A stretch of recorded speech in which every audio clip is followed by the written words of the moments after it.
Hey everybody, good morning. Wednesday morning, February 12th. It's from the lovely Peachtree Cafe in Rimrock, Arizona.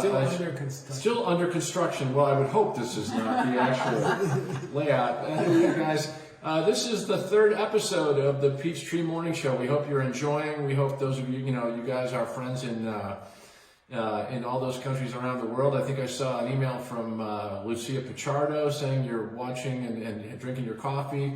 Buenos dias, Lucia. All of our friends in so many different places around the world. We're glad you guys are enjoying this, and it's kind of our mission and our hope to have some fun and talk about what's going on at DCI, what has been going on at DCI for 11 years now, since its beginning in late 2009, and now, so many things are happening in 35 cities around the world every year. For 35,000 people or more we're seeing, and here we are now, we're finally creating an online presence. So we've got, it's about 17 minutes. I hope you're having a nice coffee or wherever you are, and we're going to talk about issues of the day and some questions that are coming in.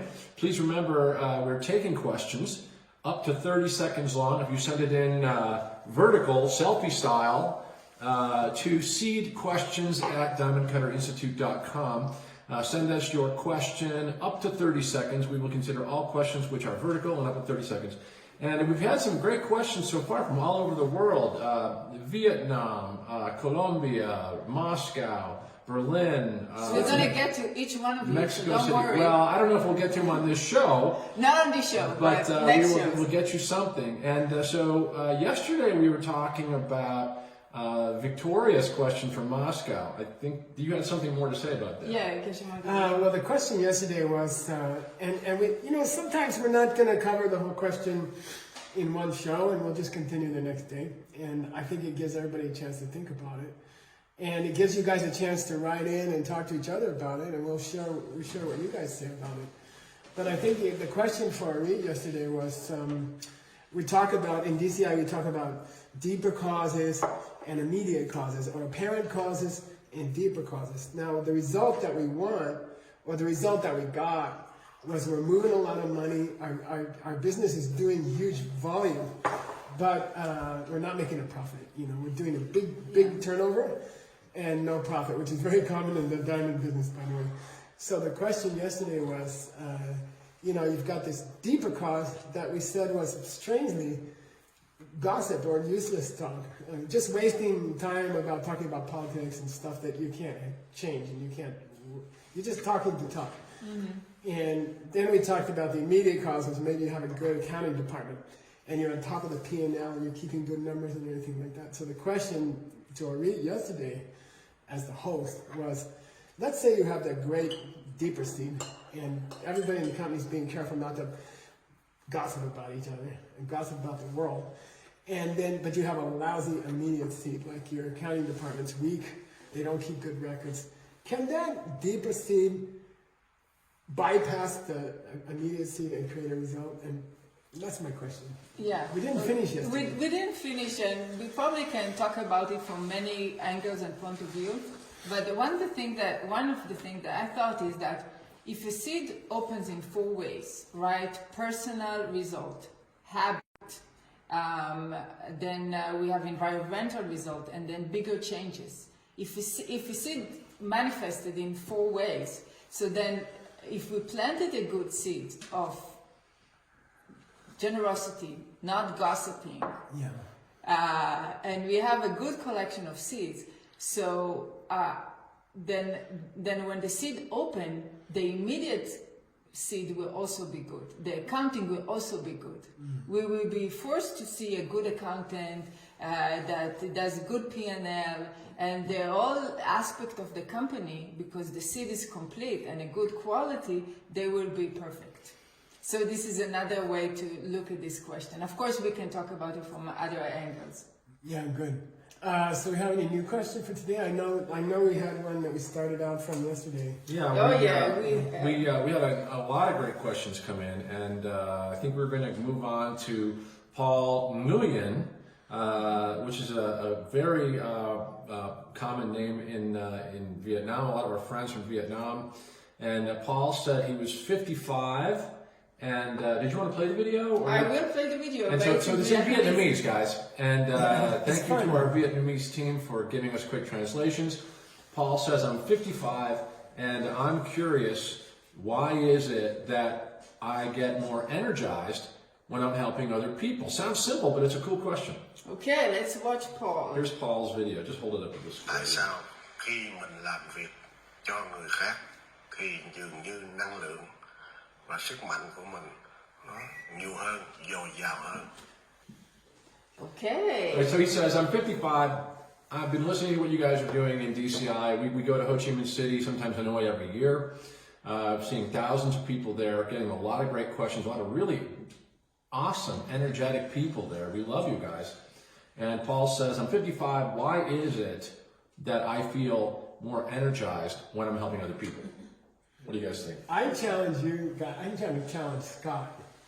I think this relates to the my mouth is your mouth thing. You want to talk about that? Cool. Do you remember that? Yeah, of course. We used to do this on the stage all the time. When I think about energy, I think about how I've always had a huge amount of energy, I guess you could say. One friend of mine, Jeff Eddy, one time said he thought I had some sort of natural methamphetamine thing like in my brain. Well, Jeff, if you're out there, I don't know where you are, in New York someplace, we love you. And he's a chaplain in a prison. He's a chaplain in a prison. I think so. Wow. Yeah, very successful. And so I feel naturally energized when I'm doing things that are productive.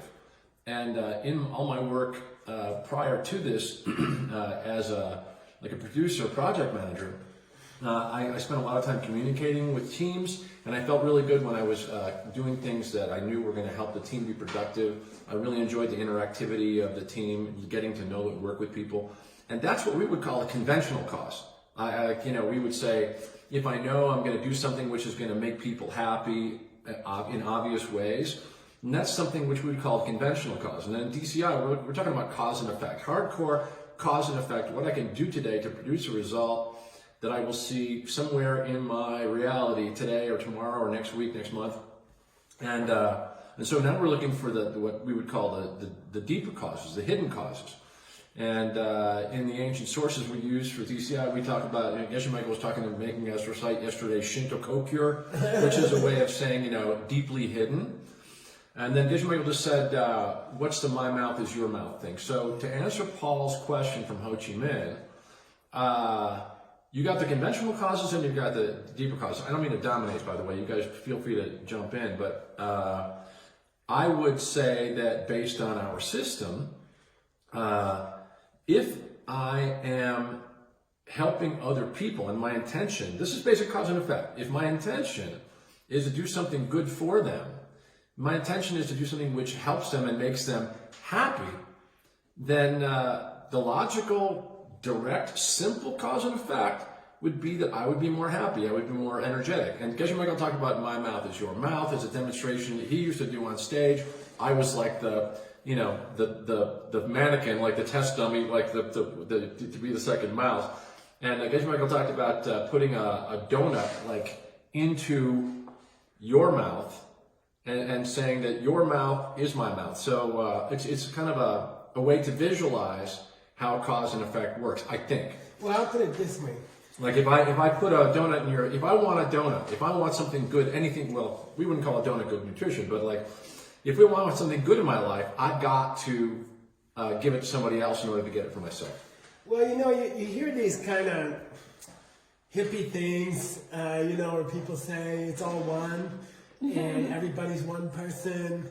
And it just doesn't feel correct. Nobody knows what that means. Well, they say everybody's one, and then it sounds nice, but if I drink this coffee, I'm going to get nervous, or me, that proves we're not one. You see what I mean? And so it sounds nice, but it's not. It doesn't seem really true. But if it's true that I can only plant a mental seed in my mind by doing something for somebody else. If it's true that I can only get what I want by giving it to somebody else, then it's like a basketball bouncing off a boomerang. You see, basketball. So if I want more coffee in my life, I have to make sure to pour enough coffee for Scott to have coffee. You see, and then what happens is, the idea is, by seeing myself do a nice thing, a seed is planted in my mind, and then later, maybe tomorrow during the show, it'll open. The seed will open, and I will see coffee being given to me. So, despite the fact that we look separate, and it seems like I'm not you, I have to do something for you if I want something for me. In the seed system, I must do something for you if I want something for me. Because in the end, we really are one person. And what I'd like to say to Paul Nguyen in Ho Chi Minh City is the reason you feel good about doing nice things for other people, why it gives you so much energy, is you are finally admitting in your real actions, you're admitting the truth that you are one person with other people. Cool. That's a cool way of looking at it. When you're honoring the truth that you are really one person, and when you help someone else because you understand it, then of course you're going to feel more energy. Wow. Because you're finally feeding yourself. Mm-hmm. That's cool. So basically what we say, Paul, is that you verified that the seed system works for you. You know, you did something for somebody else and you feel energized, you felt happy. And this is exactly what we are saying in the seed method. So what we are trying to tell people is that we cannot show or prove that the seeds works or they exist. The only way for us to really prove it to ourselves is to experiment with this, is to see, okay, if I'm doing good things to other people, do I get good results? And I think what you did is exactly the thing, is that you show that it does make you feel good, and you do get a result out of it. So good job. But I say another thing, You see, let's say you're pouring coffee, right? And you pour for I think Bishop Michael just wants excuses to pour more coffee. you pour for yourself, but you don't pour for Scott, you see? And you've done that your whole life. You have taken care of yourself first. In English, it's called watching out for number one. Mm-hmm. And your whole life, you have poured your coffee, and you haven't poured Scott's coffee. Then you are starving half of yourself. You see, half of yourself has never gotten food, has never gotten coffee.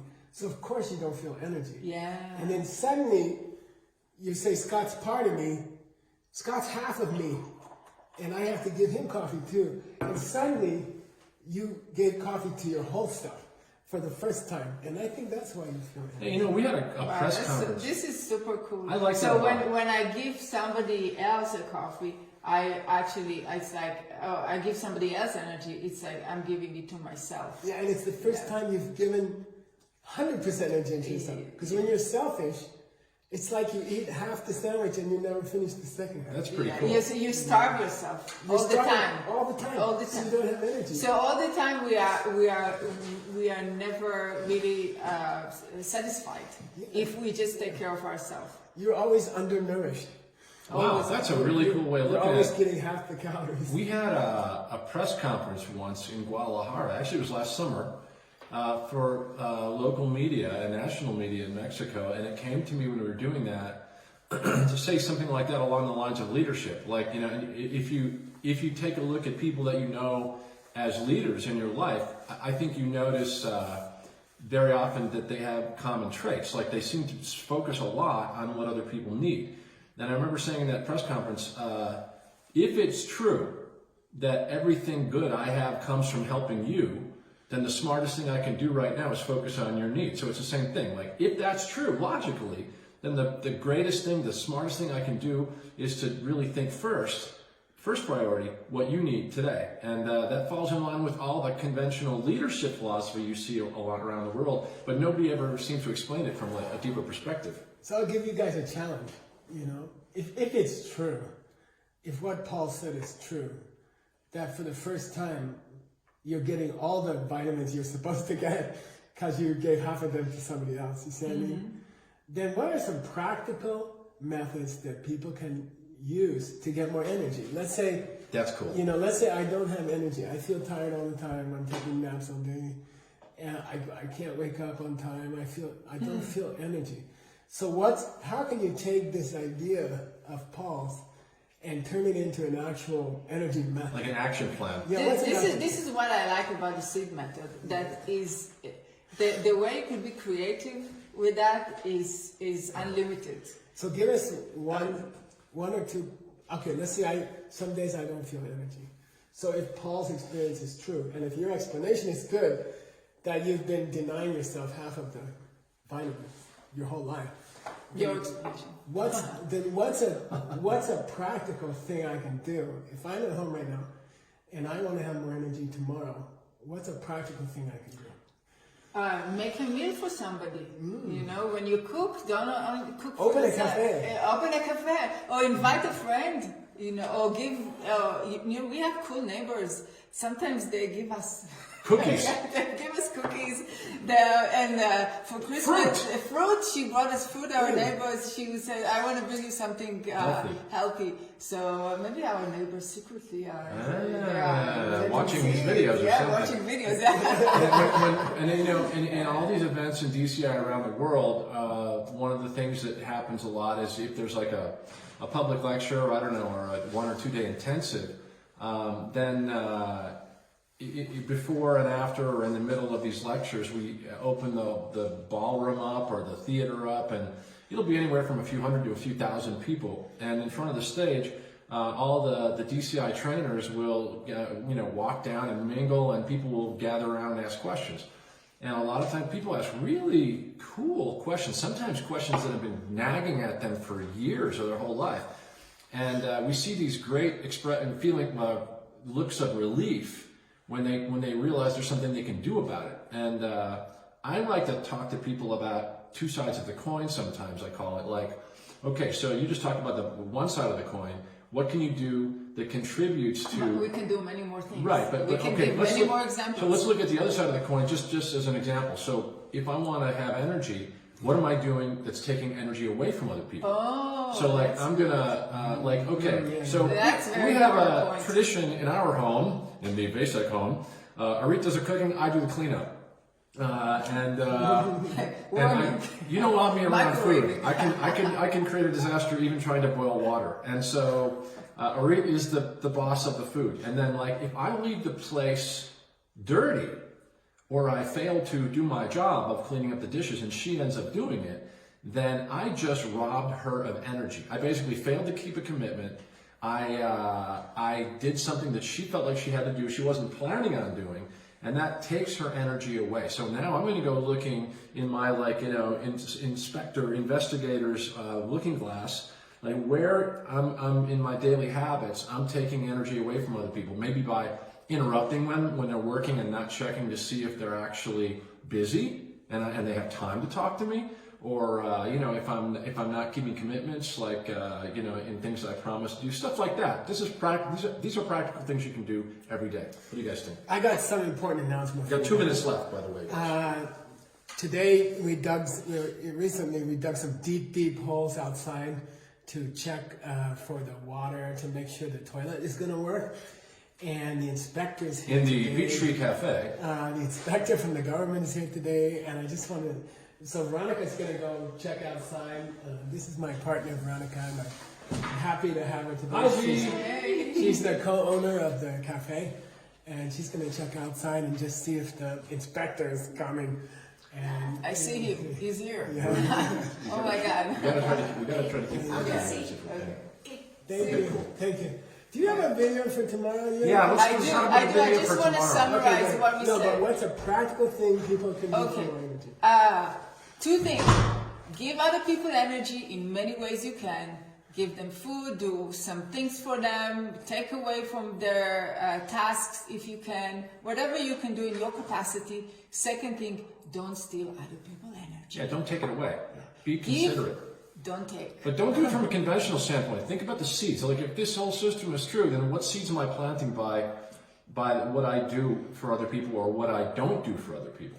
Yeah, and I'd say just remember that whenever you do something selfish, you're starving yourself. You're starving your own energy.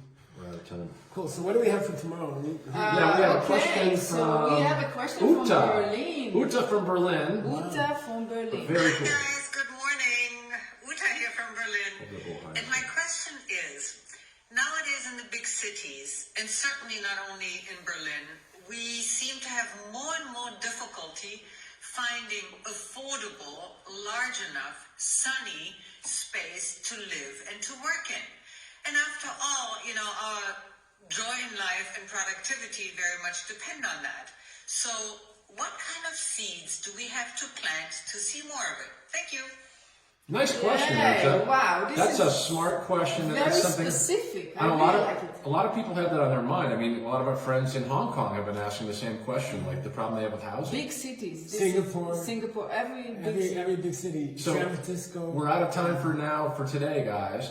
But we hope you enjoyed Peachtree Morning Show for Wednesday, the 12th of February, and we'll be back tomorrow with that question and more. And if you have more questions for us, you can write in the chat, and it's a great way for you guys also communicate with each other. Well, don't write the questions in the chat. Send the questions in an email to seedquestions@diamondcutterinstitute.com. If you have other questions about what we talked here and you don't want to send us a video, Right. we would love you to get a video for you. But if you're shy, you don't want to send a video, you can write us on the chat. And then 30 seconds, vertical, selfie style. That's all for today, guys. We'll talk to you tomorrow about the Uta's question and more. See you tomorrow from the Peach Tree. Bye-bye. Have a great day. Thanks, guys.